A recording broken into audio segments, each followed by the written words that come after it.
Hey, what's up everybody? Today we're going to talk about saving pepper seeds. I know that a lot of you folks already do this and you have your own methods, but there's been a few people who've asked about it on the pepper lovers community, and so I figured I would address it in a short video. So let's get right to it. Saving seeds obviously has a number of benefits. So first off, at the end of your season, you're going to have some plants that might start looking like this. I just snipped this branch off, and in the process, I accidentally broke the end of this pepper off. This would have been, I would say, the ideal way to save peppers, pepper seeds. So when the pepper pod is hard but hasn't yet been frozen, those seeds, I would hazard to guess, would be about 100% viable. So you can go ahead, and you might want to wear gloves for some of your peppers. But you can go ahead and crack that open and just easily extract the seeds from inside there. Those seeds are ready to rock and roll.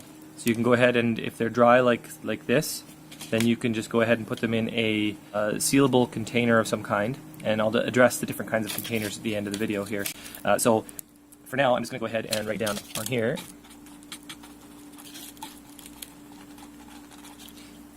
Alright.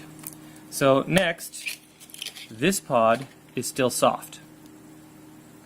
So what I do when I pick up a soft pod, or one that is, it's ripe, I just pick it off the plant and then leave it on the plate until it's dry. And then I'll go ahead and open it up. Now, a lot of the time, you actually want to eat your peppers and save the seeds. So the next method is right here. So these are my red cherry hots. The pods were 100% ripe, but not overripe. And I carefully cut out the placenta with all the seeds attached, placed it on my plate, and left it in an open, dry place. And in my particular part of the world, the ambient humidity is often below 35%. If you live somewhere humid, you may not be able to do this quite so easily. In that case, you may want to put them in somewhere where it's sunny and allow the heat from the sun to dry up the seeds. Be warned though, too much sunlight can adversely affect the peppers. So you may find that a lot of UV light damages the seed and you have some lower viability. Again, remember, if you're going to be handling these, especially with the super hots, you're going to want to wear some rubber gloves.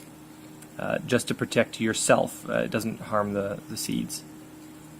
So that is the number 2 method.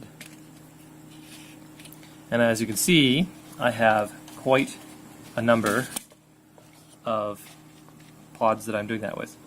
This one here was from one of my pepper reviews. I just figured I'd leave those seeds out. Now, the ones that are, this is a juvenile pod. This is from the Wanks Yellow Hot. This is a juvenile pod. They're not totally ripe. These seeds will probably not be viable, but the ones from the orange pods will be. This pod has not been cut open.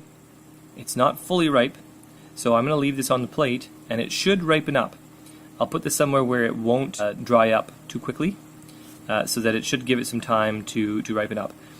Now, I've heard that you can put fruits and vegetables like peppers beside a bunch of bananas, and the ethylene gas produced by the ripe bananas will speed up the ripening process. I don't know how true that is. It might be something worth looking up. Now, sometimes when you're cutting open peppers, you end up with, let's say you started with a ripe pod, you end up with a bunch of loose seeds. If your pod was ripe, you're good to go. This pod, this is the Bulgarian carrot pepper.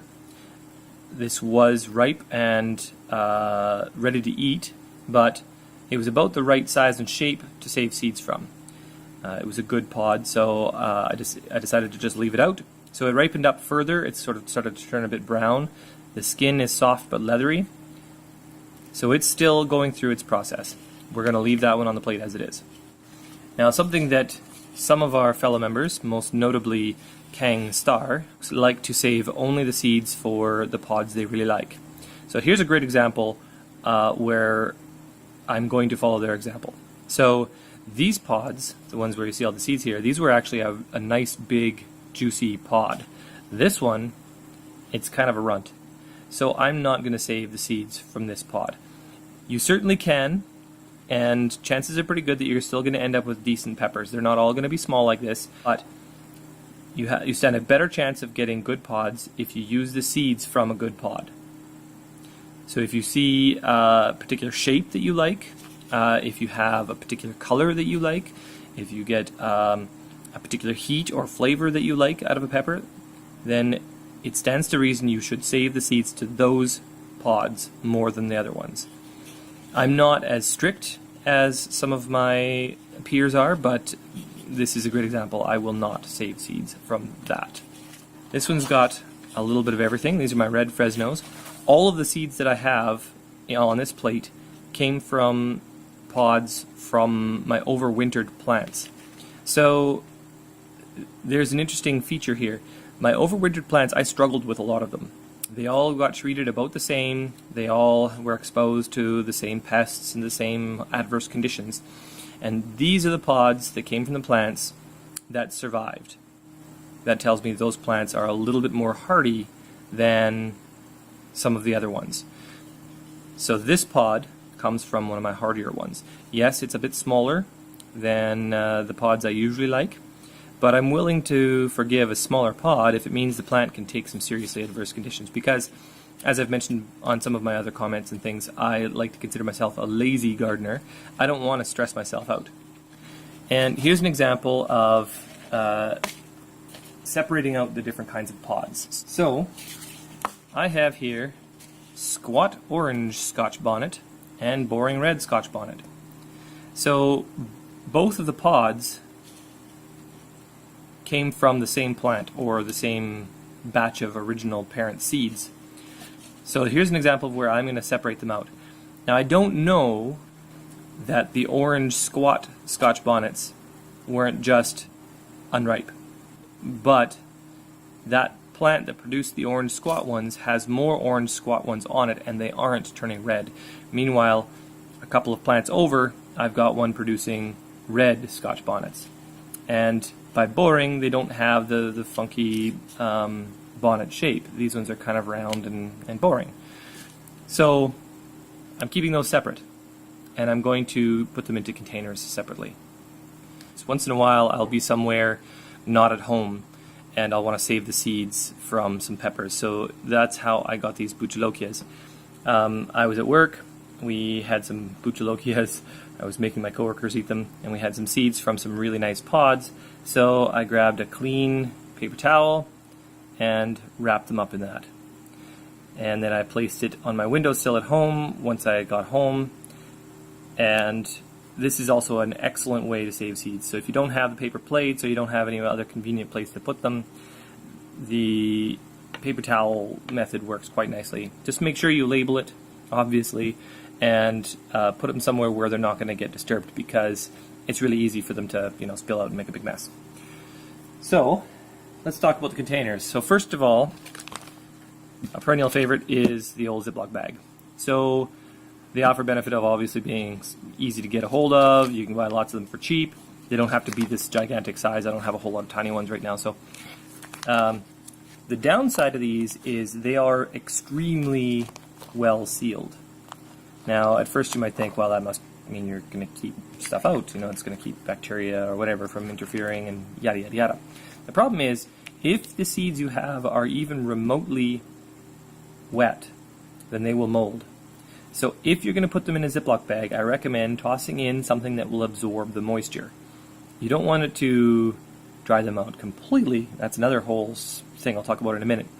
So what I recommend to people is to put some grains of rice or something similar into their Ziploc bag with their seeds. That will keep the moisture level about ideal, probably around the 20% relative humidity range. But by and large, I'm not a big fan of storing seeds in Ziploc bags because they become unwieldy, especially if you've got a lot of different varieties. Another method is containers. And this particular type of container is quite excellent because it seals up quite well. Same problem again, they are extremely well sealed. The benefit here, obviously, is that it's a hard container, easy to stack, so on and so forth. One of the downsides, though, is that if you only have a handful of seeds floating around in here and you're moving them around a whole lot, they're going to bang around and you're going to damage your seeds. So while these work, again, they're not ideal unless you have a lot of seeds that you're going to be filling this up with. You can also, of course, take the lid off, place your pepper inside, and then sit it in the windowsill and let it dry that process. That works quite well too. Just that, again, like I say, it's not ideal.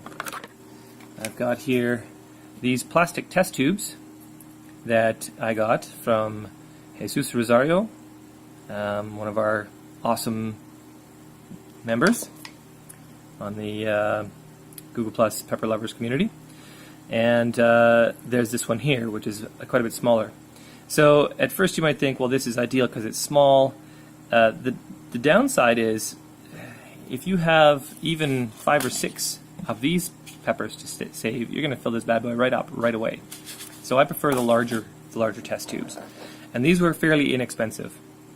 So now you're going to want a way to store these if you buy something like that, and that is where this comes in. I got a block of wood, drilled a whole schwack of holes, and they sit in there nicely. Alright, so let's talk about when the seeds dry out. If I was to leave this paper plate in the windowsill, these seeds are all dry. They're perfect right now. This is exactly how you want them to be. The skin is dry but not crunchy, so that's ideal. If I was to leave this in the windowsill, the skins will get dry and the seeds themselves will begin to desiccate, and that's where they start to become too dry. And you're going to find that once they start getting to that degree, they're rapidly going to start dropping in viability. You'll also notice here, some of these seeds are brown. Brown seeds are usually not as good. So if you only have a handful of peppers that you're selecting seeds from, I would say preemptively go ahead and get rid of the brown seeds. You don't want those. Now if they're the only ones you have, you can try to grow them. You're going to have to try lots because most of them won't go. You want to keep the ones that are really a nice good yellow color. So all these here, these are a nice good quality seeds. There's one that's got a bit of a brown cell. Its nucleus is a bit brown there, so its viability is probably not as good. These ones down here, I'm going to say these are all 100% viable. So chances are good that I could do my paper towel method for sprouting them, or whatever method you prefer, and you're going to get 100% of these bad boys pop up. That's about all I can think of. That was quick and dirty how to save seeds. If you have questions or comments or advice, if some of you guys out there who are a little more, who've been doing this longer than me, have some advice or some corrections you'd like to make, I will absolutely edit the video and add your comments. Yeah, I hope you enjoyed the video, and happy growing.